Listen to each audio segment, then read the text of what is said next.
Bismillahirrahmanirrahim. Assalamualaikum warahmatullahi wabarakatuh. Alhamdulillahi rabbil alamin. Wabihi nasta'inu ala umri dunya wad dini. Wassalatu wassalamu ala nabiyyina Muhammadin wa ala alihi wa ashabihi wa man tabi'ahum bi ihsanin ila yaumiddin wa ba'd.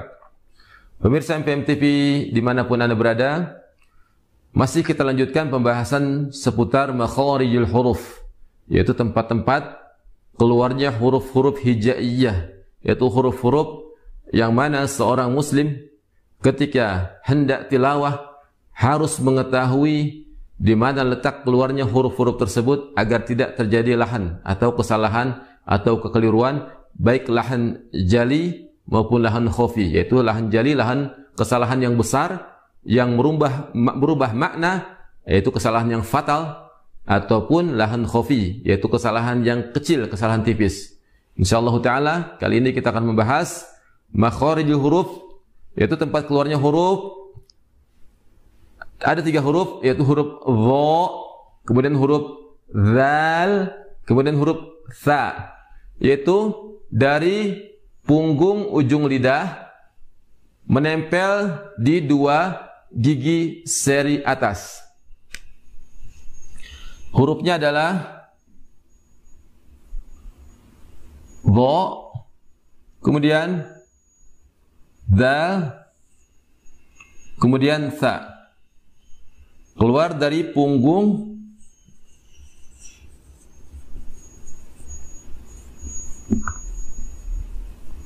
ujung lidah menempel atau ditempelkan di 2 gigi seri atas.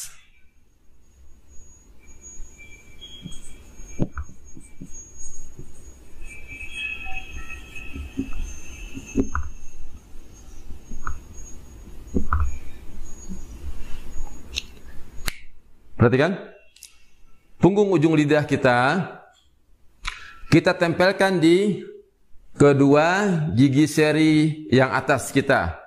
Ya, dha, dha,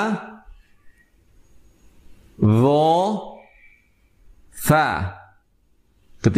Ketiga huruf tersebut ditempelkan di punggung lidah kita, ditempelkan ke ujung gigi seri atas. Namun dengan sifat berbeda, artinya bunyinya pun berbeda. Ketiga huruf tersebut tempat keluarnya sama, namun memiliki sifat-sifat yang masing-masing berbeda dan juga bunyi yang berbeda. Ya, kita praktikkan bersama-sama huruf dha.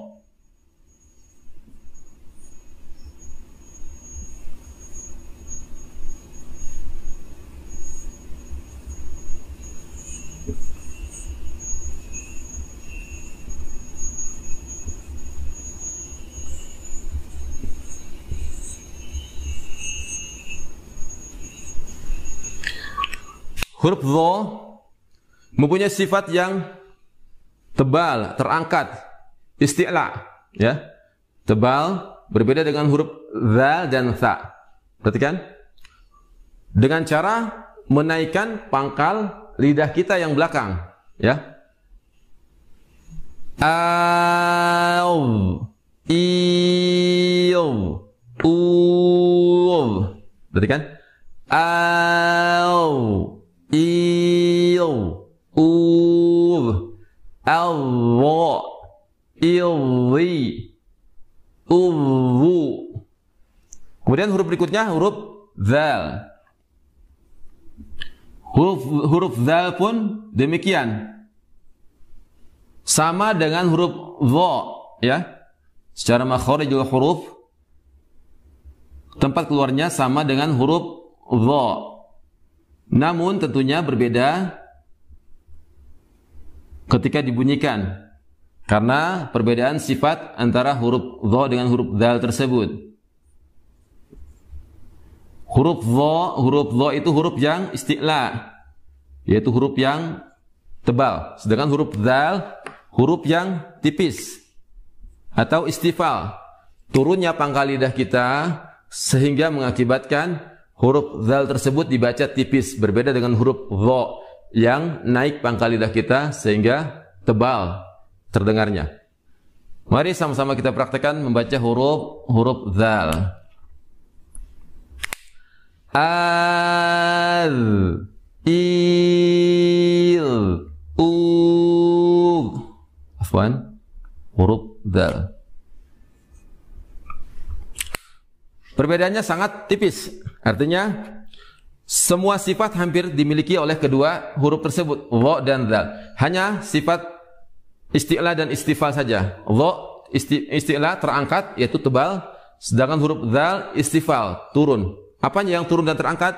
Pangkal lidah kita diturunkan ketika mengucapkan huruf zal, kemudian dinaikkan ketika mengucapkan huruf dha sehingga terdengar tebal.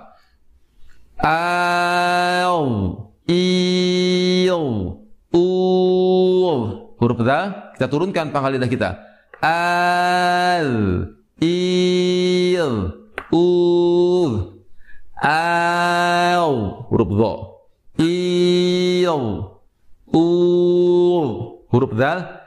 Al, il, Yang terakhir adalah huruf sa. Huruf sa pun demikian, letak makhrajnya sama dengan kedua huruf di atas.